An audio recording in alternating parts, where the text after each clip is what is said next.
WhatsApp guys అందరూ ఎలా ఉన్నారు? నేనైతే చాలా బాగున్నాను. మీరు కూడా బాగున్నారనుకుంటున్నాను. చాలా రోజులైపోయింది వీడియోస్ అయితే చేయక. కొంచెం బిజీ షెడ్యూల్‌లో ఉండి వీడియోస్ అయితే అప్‌లోడ్ చేయట్లేదు. ఇంకోటేంటంటే రెగ్యులర్‌గా ఇదే రూట్‌లో ట్రావెల్ చేసి వీడియోస్ చేయాలంటే నాకు కూడా కొంచెం బోరింగ్ అనిపించింది. కొంచెం కొత్తగా ట్రై చేస్తే బాగుండనిపించింది. సో, అందుకే కొద్ది గ్యాప్ అయితే వచ్చేసింది. ఏమనుకుంటున్నా అంటే ఇట్లా రెగ్యులర్‌గా వీడియోస్ కాకుండా కొంచెం డిఫరెంట్‌గా ట్రై చేద్దాము. అండ్ ఎవ్రీడే వీడియోస్ కాకుండా ఒక వీక్లీ 3-4 వీడియోస్ అయితే అప్‌లోడ్ చేద్దామని చెప్పి అనుకుంటున్నాను కొంచెం డిఫరెంట్‌గా. సో, అందుకే కొద్దిగా ఆగిపోయాను. సో, దానివల్ల ఇన్ని రోజుల నుంచి వీడియోస్ అయితే రాలేదనమాట. నేను నెక్స్ట్ ఇయర్ నుంచి అయితే ఇక మంచిగా కుమ్మేద్దామని మామూలుగా సర్ప్రైజ్ కూడా ఉందనమాట. సో, అది వెయిట్ చేయండి చెప్తాను. మంత్ ఎండ్ వచ్చేసింది, ఇయర్ ఎండ్ వచ్చేసింది. సో, క్రిస్మస్ కూడా అయిపోయింది. ఓన్లీ న్యూ ఇయర్ ఉంది ఇక. న్యూ ఇయర్ మరి ఇక రచ్చ రచ్చ చేసేస్తారనుకుంటా ఇంక అందరూ. ఇక న్యూ ఇయర్ వచ్చిందంటే ఇక మొత్తం ముక్క, చుక్క అన్నీ చిందు గిందు మొత్తం రచ్చ వేరేగా ఉంటదేమో అయితే ఇక.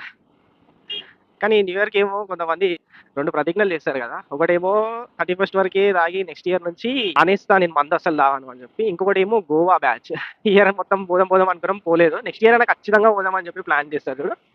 పాపం వాళ్ళకి తెలీదు ఏంటంటే అసలు అట్లా అనుకుంటాం కానీ పోమని వాళ్ళకి తెలీదు. అట్లా అనుకుంటే పోలేం. సడన్‌గా వెళ్ళిపోతేనే అది ట్రిప్ అంటారు. ఇందులో ఇంకొకటి కూడా నెక్స్ట్ ఇయర్ ఖచ్చితంగా జిమ్ చేస్తా అంటారు కానీ వాళ్ళు ఫస్ట్ ఆఫ్ ఆల్ జిమ్ చేయాలంటే పొద్దున లేవ్వాలి కదా! అది మెయిన్ ఇంపార్టెంట్. అదే హైలైట్ అనిపిస్తుంది. ఈసారి చూడాలి మనోళ్ళు ఎన్ని కోట్లు తాగేస్తారో ఇక. ఎవ్రీ ఇయర్ అయితే మన ఆల్కహాల్‌ని మంచిగా బీట్ చేస్తున్నారు. గవర్నమెంట్‌కి మంచి ప్రాఫిట్ అయితే తెస్తున్నారు. మంచిగా తాగి. ఈసారి ఎన్ని కోట్ల మంది తాగేస్తారేమో. న్యూ ఇయర్ టైంలో మనకి ఒక 1-2 అవర్స్ పర్మిషన్ ఇస్తది గవర్నమెంట్. ఇచ్చిన తర్వాత ముందు ఒక 1 కిలోమీటర్‌లో డ్రంక్ అండ్ డ్రైవ్ ఉంటది. మనోళ్ళకి ఇవి 2 తెలిసినా కూడా తాగి మరి హాయిగా డ్రంక్ అండ్ డ్రైవ్ చేసుకొని పోయి ముంగల దొరికిపోతారు. నాకు అదే అనిపిస్తది. ఎందుకురా నాయనా ఆడ డ్రంక్ అండ్ డ్రైవ్ ఉంటదని తెలిసి కూడా మరి తాగి ముంగల పట్టుకుని ఒకటి ఈడ పైసలు పెడతారు, ఒకటి ఆడ పైసలు పెడతారు. ఎటు తిరిగి టాక్సులు కడతారు గవర్నమెంట్‌కి అయితే.